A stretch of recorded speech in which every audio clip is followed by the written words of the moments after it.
বিশ্বজিৎ দে বলছি। বিশ্বজিৎ ক্রিকেট চ্যানেলটাকে অবশ্যই সাবস্ক্রাইব করবেন, লাইক করবেন, ঠিক আছে। তো প্রথমেই আপনাকে বলবো যে ইন্ডিয়া শ্রীলঙ্কার বিরুদ্ধে কেন হেরেছে, ঠিক আছে। কারণ শ্রীলঙ্কা মানে এটি অনেক দিন আগেই হয়ে গেছিলো, ঠিক আছে। অনেক মানে এক সপ্তাহ হয়ে গেছে, খেলাটা শেষ হয়ে গেছে, ঠিক আছে। তো অনেক দিন আগেই হয়ে গেছে, আমি লেট ভিডিওটা বানাচ্ছি। তো ইন্ডিয়া হারার মেইন কারণ হচ্ছে যে স্পিনার খুব কম খেলিয়েছে, ঠিক আছে।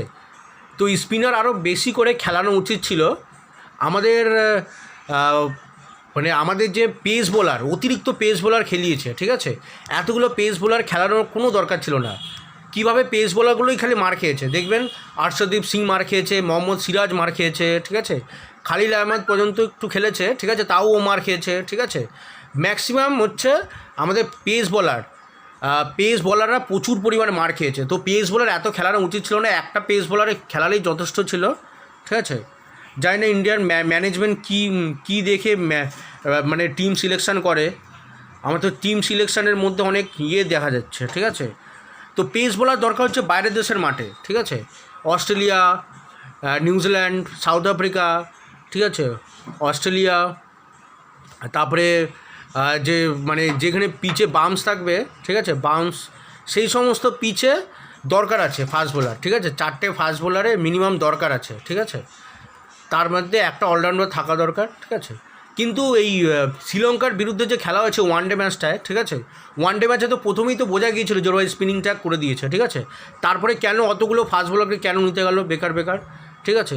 ইন্ডিয়া যদি আরও ওই অর্শদীপ সিং কিংবা মোহাম্মদ সিরাজকে বসিয়ে যদি কোনো মানে ভালো যদি স্পিনার নিত, ঠিক আছে, স্পিনিং অলরাউন্ডারও যদি নিত, ঠিক আছে, তাও ইন্ডিয়া এইভাবে হারতো না, ঠিক আছে। কেননা ম্যাক্সিমাম রান খেয়েছে অর্শদীপ সিং আর মোহাম্মদ সিরাজ, এরাই কিন্তু ম্যাক্সিমাম রান খেয়েছে, ঠিক আছে। খালিল আহমদও খেয়েছে, ঠিক আছে। তো একটা ফাস্ট বোলার থাকলে যথেষ্ট ছিল, সেখানে তিনটে ফাস্ট বোলার খেলিয়েছে, ঠিক আছে, যার দরুন ইন্ডিয়া হেরেছে, ঠিক আছে। এইখানে আমি ব্যাটসম্যানদের খুব একটা দোষ দেবো না, এরা বরাবরই মানে পাটা পিচে খেলে অভ্যস্ত, তো তাই স্পিনিং পিচ যখন পায় তখন পরপর আউট হতেই থাকবে, ঠিক আছে।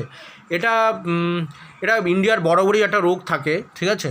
এরা পাটা পিচে খেলে অভ্যস্ত, তো আইপিএল বা বিভিন্ন রকম লিগ খেলে পাটা পিচে খেলে অভ্যস্ত।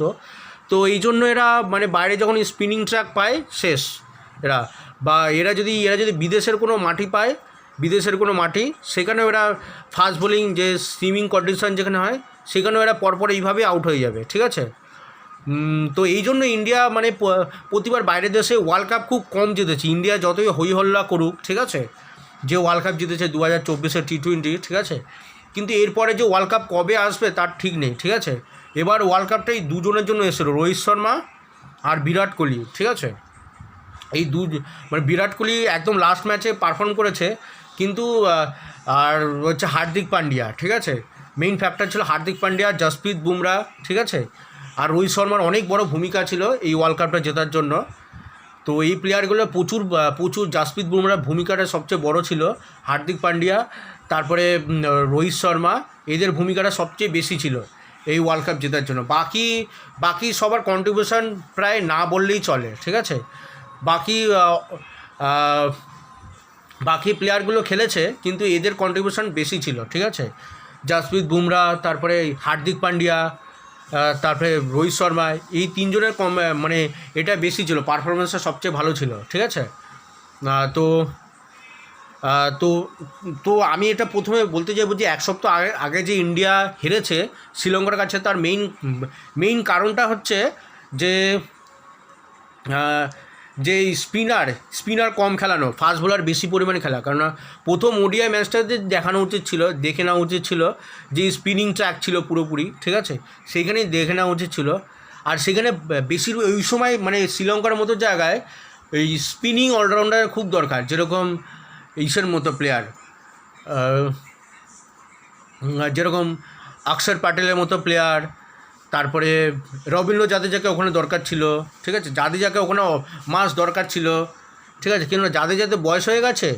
এছাড়া নতুন একটা প্লেয়ার ভালো এসছে, রাইট হ্যান্ডেড ব্যাটসম্যান, ঠিক আছে। আইপিএল থেকে অনেক নতুন প্লেয়ার এসছে, ঠিক আছে।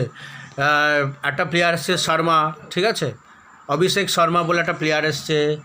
তারপরে রিয়ান পারাগকে অবশ্যই নেওয়া উচিত ছিল, ঠিক আছে, প্রতিটা ম্যাচে ওকে চান্স দেওয়া উচিত ছিল রিয়ান পারাগ, ঠিক আছে, প্লেয়ারটা ভালো পারফরমেন্স করেছে, ভালো আস্তে আস্তে গ্রো হবে, ঠিক আছে। তো এইসব স্পিনিং অলরাউন্ডার যারা ছিল সব নেওয়া উচিত ছিল, ঠিক আছে, আর একটা মাত্র ফাস্ট বোলার রাখা উচিত ছিল, ঠিক আছে। তাও ফাস্ট বোলার নিয়ে আমার ডাউট ছিল, ঠিক আছে। ইন্ডিয়াতে বুমরা ছাড়া সেরকম কোনো ভালো মানের কোনো ফাস্ট বোলার এখনও তৈরি হয়নি, ঠিক আছে। তো ইন্ডিয়াকে অনেক অনেক দেখতে হবে যে স্লোয়ার ডেলিভারি প্রচুর ইউজ করা দরকার। সবসময় তো স্পিনিংটাকে যদি ফাস্ট বোলিং করা হয়, ঠিক আছে, তো সেই বলার মার খাবে, কিচ্ছু করার নেই, ঠিক আছে। স্পিনিং ট্র্যাকে সবসময় স্লো স্লো বলার কাটার থাকা দরকার, অফ কাটার, লেগ কাটার, ঠিক আছে, এগুলো জানতে হবে ইন্ডিয়ান ফাস্ট বোলারদের। মানে সব ফাস্ট বোলিংটাই এরকম না, মানে বাইরের দেশের প্লেয়ার এখানে এসে হারে কেন না, ওদের ফাস্ট বোলাররা ঠিকঠাক বল করতে পারে না, ঠিক আছে, যার দরুন ওরা হেরে যায়। মানে ওদের কাছে স্লোয়ার ডেলিভারি অত ভ্যারিয়েশন নেই, ঠিক আছে। যেরকম মুস্তাফিজুরের আছে, ঠিক আছে, মুস্তাফিজুর ওকে স্পিনিং ট্র্যাকে দিলেও ও উইকেট নিয়ে নেবে, ঠিক আছে, কারণ মুস্তাফিজুরের কাছে ভালো লেগ কাটার, অফ কাটার, ঠিক আছে, ডেডলি আছে ওর কাছে, ঠিক আছে, ও ভালো স্লোয়ার বল ভালো করতে পারে। তো এটুকুই বলবো যে স্পিনিং ট্র্যাকে সবসময় স্পিনিং যে অলরাউন্ডার আছে তাদের নেওয়া যায়, রিয়ান পরাগ, ঠিক আছে, অক্ষর প্যাটেল, রবীন্দ্র জাদেজা, ঠিক আছে, এরকম টাইপের প্লেয়ারদের নেওয়া উচিত। তারপরে ওয়াশিংটন সুন্দর, জানি না ব্যাটিংয়ে কী করেছে, ঠিক আছে, ব্যাটিংয়ে এত খারাপ পারফরমেন্স থাকলে ওকে মনে হয় টিমে আর নেওয়া হবে না, ঠিক আছে, কেন ওয়াশিংটন সুন্দরের উপর কোনো ভরসা পাচ্ছে না ইন্ডিয়ান টিম, ঠিক আছে, ওকে নামাচ্ছে কিন্তু খেলতেই পারছে না কোনোভাবে, ঠিক আছে। তো এখন পারফরমেন্স না করলে করবে কখন পারফরমেন্স? বাইরের দেশে গিয়ে করবে, বাইরের দেশে যখন সুইমিং কন্ডিশন আসবে তখন আরও অবস্থা খারাপ হয়ে যাবে। এই তো ইন্ডিয়া অস্ট্রেলিয়া যাবে, এখন বোঝা যাবে যে ইন্ডিয়া কত ধানে কত চাল, ঠিক আছে। ইন্ডিয়া যাবে বাইরের দেশে, এখন অস্ট্রেলিয়ার সামনে আমার তো মনে হয় অস্ট্রেলিয়াতে হারার চান্স বেশি ইন্ডিয়ার, ঠিক আছে, কারণ ইন্ডিয়ার কাছে অতটা ফাস্ট বোলার নেই, ভালো টাইপের ফাস্ট বোলার নেই বুমরা ছাড়া, ঠিক আছে, সেরকম কোনো ফাস্ট বোলার নেই। তো বিশ্বজিৎ ক্রিকেট চ্যানেলটাকে অবশ্যই সাবস্ক্রাইব করবেন, লাইক করবেন, ঠিক আছে। ভিডিওটা বড় বানালাম কারণ হচ্ছে আমাদের ফাস্ট বোলিংয়ের খুব খারাপ অবস্থা, ঠিক আছে, আরেকবার এক্সপোজ হয়ে গেছে শ্রীলঙ্কার মাটিতে, ঠিক আছে, জানি না চ্যাম্পিয়ন্স ট্রফিতে সেম অবস্থা হবে, ঠিক আছে, যখনই স্পিনিং ট্র্যাক দেবে তখন শেষ, ঠিক আছে। স্পিনিং ট্র্যাকে সবসময় স্পিনিং অলরাউন্ডারদের নেওয়া দরকার, ঠিক আছে, অভিষেক শর্মার মতো প্লেয়ারের খুব দরকার আছে। রিঙ্কু সিং পর্যন্ত বলিং করে 3টে উইকেট পর্যন্ত নিয়ে চলে গেল, রিঙ্কু সিং যে নাকি ব্যাটসম্যান, ঠিক আছে। তো স্পিনিং অলরাউন্ডকে আস্তে আস্তে গ্রুম করতে হবে, সবাই তো আর খেলা দিয়ে শুরু করে না, ঠিক আছে। তো মিনিমাম অলরাউন্ডার 5 থেকে 6টা রাখতেই হবে ইন্ডিয়ার কাছে, ঠিক আছে, তাহলে গিয়ে ইন্ডিয়া আনবিটেবল হবে, ঠিক আছে। ওই পুরো পিওর বলার, পিওর ব্যাটসম্যান এরকম হলে চলবে না, ঠিক আছে। অলরাউন্ডার থাকতেই হবে, 5 থেকে 6টা অলরাউন্ডার থাকতে হবে, ঠিক আছে। আমি বলেছি 5টা অলরাউন্ডার মিনিমাম থাকতে হবে, মিডিয়াম পেস বোলিং আর স্পিনার মিলিয়ে মিনিমাম 5টা অলরাউন্ডার থাকতেই হবে। আর 5টা অলরাউন্ডার আর 4টে ব্যাটসম্যান, পিওর ব্যাটসম্যান থাকবে, ওকে।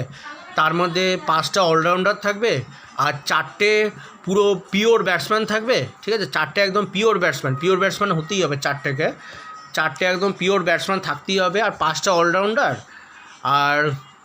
আর 2টো হচ্ছে পিওর বোলার থাকতে হবে, ঠিক আছে। যে ব্যাটিং লাস্টের তো 9-10 নম্বরে কোনো সেরকম ব্যাটিংয়ের প্রয়োজন হয় না, তাও টিম যখন হারার মুশকিল, টিম যখন খুব বিপদের মধ্যে পড়বে তখন কিন্তু ওই 9-10 নম্বর ব্যাটসম্যানের পক্ষে 9-10 রান করা খুবই জরুরি হয়ে পড়ে।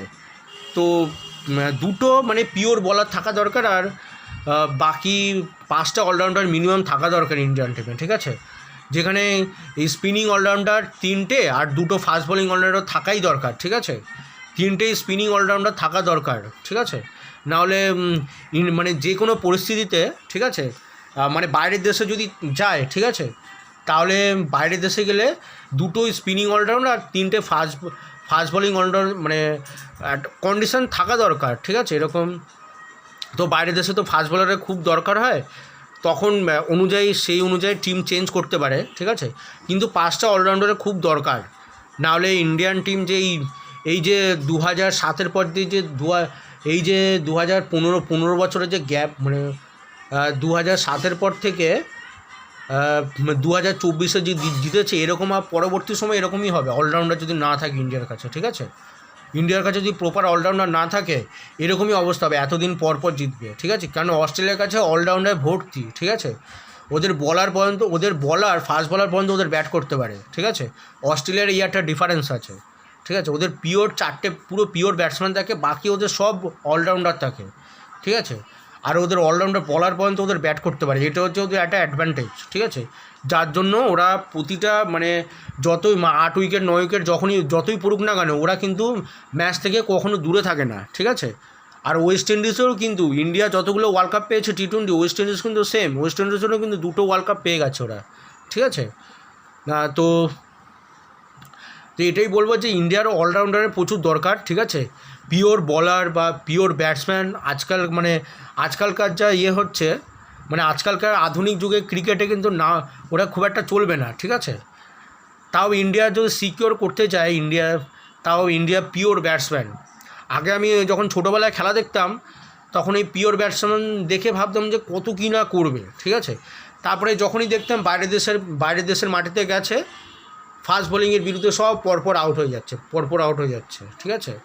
আগে কিন্তু ইন্ডিয়া বাংলাদেশকে প্রচুরভাবে হারাতো, ঠিক আছে? এখন কিন্তু সেটা উল্টে গেছে, ঠিক আছে? এখন দেখাচ্ছে বাংলাদেশ কিন্তু অনেক টক্কর দিচ্ছে ইন্ডিয়াকে, ঠিক আছে? ইন্ডিয়া আবার বাংলাদেশে গিয়ে সিরিজও হেরে চলে আসছে, ঠিক আছে? তো এটাই হচ্ছে মেইন উদ্দেশ্য আমার বলার, ঠিক আছে? তো বিশ্বজিৎ ক্রিকেট চ্যানেলটাকে অবশ্যই সাবস্ক্রাইব করবেন এবং লাইক করবেন, ঠিক আছে? ধন্যবাদ।